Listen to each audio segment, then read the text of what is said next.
ভোরের আলো ফুটতেই ফুটবলের মিলন মেলায় পরিণত হয় যশোরের শামসুল হুদা ফুটবল একাডেমি। প্রীতি টুর্নামেন্টে মেতে ওঠে খুলনা ও রাজশাহী বিভাগের বিভিন্ন ফুটবল একাডেমি থেকে আসা ৮০০ খুদে ফুটবলার।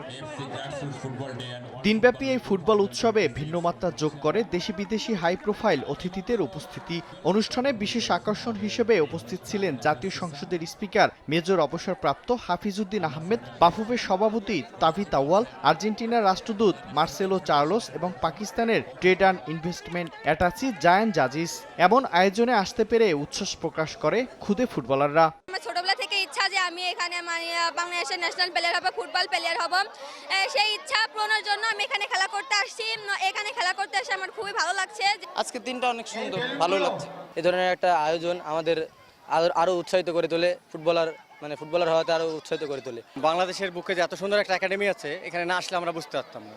আমাদের ছেলেরা অনেক উৎসাহিত হয়েছে ফুটবল নিয়ে সামনে এগিয়ে যাওয়ার জন্য, যে একটা আশা, এখানে এসে তারা আরো প্রফুল্ল হয়েছে যে আমরা আরো উপরে যাইতে চাই। অনুষ্ঠানে দেশের ক্রীড়াঙ্গনের বর্তমান ও ভবিষ্যৎ নিয়ে কথা বলেন জাতীয় সংসদের স্পিকার মেজর অবসরপ্রাপ্ত হাফিজউদ্দিন আহমেদ। ক্রীড়াঙ্গনকে রাজনীতি মুক্ত করার তাগিদ দিয়ে তিনি বলেন, প্রকৃত ক্রীড়াপ্রেমীদের হাতেই তুলে দিতে হবে খেলার দায়িত্ব। স্বাধীনতার পরে ঢাকা শহরের আওয়ামী লীগের যিনি সভাপতি, তিনি ফুটবল ফেডারেশনের সভাপতি হবেন। গাজী গোলাম মোস্তফা ছিলেন, তারপর মোহাম্মদ হানিফ ছিলেন। মোহাম্মদ হানিফ একদিন আমাকে বলে যে, ভাই আমি ফুটবল পছন্দ করি না, আমি ক্রিকেটের ফ্যান, আমাকে কেন এখানে দিল? তো সেই কারণে অনিচ্ছা সত্ত্বেও অনেককে ফুটবল ফেডারেশনের দায়িত্ব পালন করতে হয়েছে রাজনৈতিক প্রেসারে। এই অবস্থার অবসান হওয়া উচিত। এখন তাবিদ আওয়ালের মতো ক্রীড়ামোদী এখানে আছে। অন্যান্য খেলায়ও আমি চাই যাদের খেলাধুলার প্রতি জেনুইন আগ্রহ আছে তারা যেন খেলাধুলা পরিচালনা করে। শামসুল হুদা একাডেমির আধুনিক ফুটবল প্রশিক্ষণের ভূয়সী প্রশংসা করে স্পিকার একে বাংলাদেশের জন্য এক বিরাট পাওয়া উল্লেখ করেন। পাশাপাশি তৃণমূলের এই চালিকা শক্তিকে এগিয়ে নিতে সরকার প্রধানের নানা উদ্যোগের কথা বলেন তিনি। আমাদের প্রধানমন্ত্রী তারেক রহমান, তিনি খেলাধুলায় অনেক উৎসাহী। ছোট ছোট খেলোয়াড়দেরকে উৎসাহ দেওয়ার জন্য ইতিমধ্যে অনেক কার্যক্রম গ্রহণ করেছেন।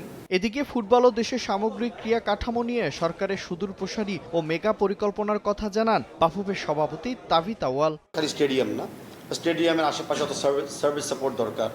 জিমনেজিয়ামস, physio centre, first aid areas, field development, সবগুলি ধারাবাহিকভাবে আপনারা অতি শিগগিরই কাজ দেখতে পারবেন। সংসদ চলমান অবস্থায় বিভিন্ন এমপিদের মাধ্যমে ক্রীড়াকে নিয়ে আরও জন্য এমপিদের কিছু বক্তব্য সংসদে থাকে।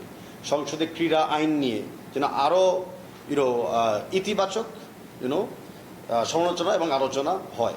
অনুষ্ঠান শেষে খুদে ফুটবলারদের হাতে সনদপত্র তুলে দেওয়া হয়। আয়োজকরা জানান, উৎসবে অংশ নেওয়া খেলোয়াড়দের মধ্য থেকে বাছাই করা খেলোয়াড়দের নিয়ে আবাসিক ক্যাম্প করা হবে, যার মাধ্যমে ভালো মানের খেলোয়াড় উঠে আসবে বলে প্রত্যাশা সংশ্লিষ্টদের। সময় সংবাদ, যশোর।